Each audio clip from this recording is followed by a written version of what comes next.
ಶಿಕ್ಷಣ ಕಾಶಿ ಎಂದೇ ಹೆಸರಾದಂತಹ ಧಾರವಾಡವು ಅನೇಕ ಸಾಂಸ್ಕೃತಿಕ ಮತ್ತು ಸಾಹಿತ್ಯಿಕ ಚಟುವಟಿಕೆಗಳಿಗೆ ಬಹುಮುಖ್ಯ ಕೇಂದ್ರವಾಗಿದೆ.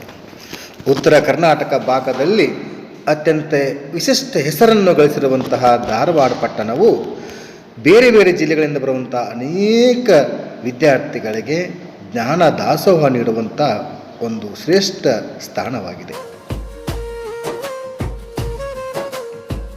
ಹಾಗಾಗಿ ಉತ್ತರ ಕರ್ನಾಟಕ ಜಿಲ್ಲೆಯ ಬಹುಭಾಗದ ವಿದ್ಯಾರ್ಥಿಗಳು ಇಲ್ಲಿಯ ವಿದ್ಯೆ ಗಳಿಸಲು ಬಂದು ಇಲ್ಲಿಯೇ ನೆಲೆಸಿರುವುದನ್ನು ನಾವು ಕಾಣುತ್ತೇವೆ. ಹಾಗಾಗಿ ಇಲ್ಲಿಯ ಚಿತ್ರಕಲಾ ಶಾಲೆಯು ಈಗ 50ನೇ ವರ್ಷದ ಸುವರ್ಣ ಸಂಭ್ರಮ ಮಹೋತ್ಸವವನ್ನು ಆಚರಣೆ ಮಾಡಲು ಸಿದ್ಧತೆಯಲ್ಲಿದೆ.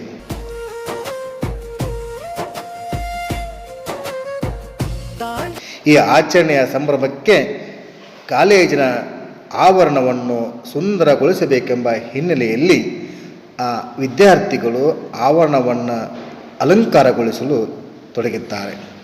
ಹಾಗಾಗಿ ಆ ಆವರಣದ ಕಾಂಪೌಂಡ್ ಗೋಡೆಗಳ ಮೇಲೆ ಭಿತ್ತಿ ಚಿತ್ತಾರಗಳನ್ನು ಚಿತ್ರಿಸಿ ಆ ಚಿತ್ರಕಲಾ ವಿಭಾಗವು ದಾರಿ ಹೋಗೋಕರಿಗೆ ಆಕರ್ಷಣೆ ಆಗಲಿ ಎನ್ನುವ ದೃಷ್ಟಿಯಿಂದ ಭಿತ್ತಿ ಚಿತ್ರಗಳನ್ನು ಬಿತ್ತರಿಸುತ್ತಿರುವುದನ್ನು ನಾವಿಲ್ಲಿ ಕಾಣುತ್ತೇವೆ.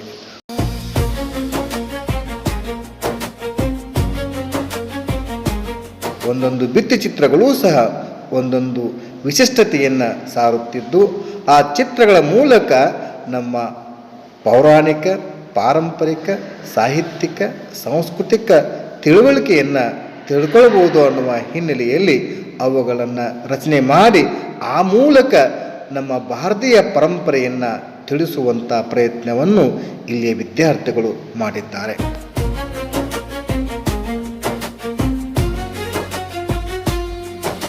ಈ ವಿದ್ಯಾರ್ಥಿಗಳಿಗೆ ಪೋಷಕರಾಗಿ ಅಥವಾ ವಿದ್ಯಾರ್ಥಿಗಳಿಗೆ ಬೆನ್ನೆಲುಬಾಗಿ ಇಡೀ ಚಿತ್ರಕಲಾ ಶಾಲೆಯ ಎಲ್ಲ ಅಧ್ಯಾಪಕ ವೃಂದವು ಮತ್ತು ಅಧ್ಯಾಪಕರ ವೃಂದವು ಇವರಿಗೆ ಸಹಾಯ ಮಾಡಿದ್ದು, ಇಡೀ ಕಾಲೇಜಿನ ಸಿಬ್ಬಂದಿ ವರ್ಗದವು ಈ ಕಲಾ ಚಟುವಟಿಕೆಗೆ ಪ್ರೋತ್ಸಾಹ ನೀಡಿ ಮಕ್ಕಳಲ್ಲಿ ಅಡಗಿರುವಂತಹ ಈ ಕಲಾ ಪ್ರೌಢಿಮೆಯನ್ನು ಹೊರಗು ತರುವಲ್ಲಿ ಈ ಆವರಣ ಗೋಡೆಯನ್ನು ಬಳಸಿಕೊಂಡದ್ದನ್ನು ನಾವಿಲ್ಲಿ ಕಾಣುತ್ತೇವೆ. ಈ ರೀತಿಯ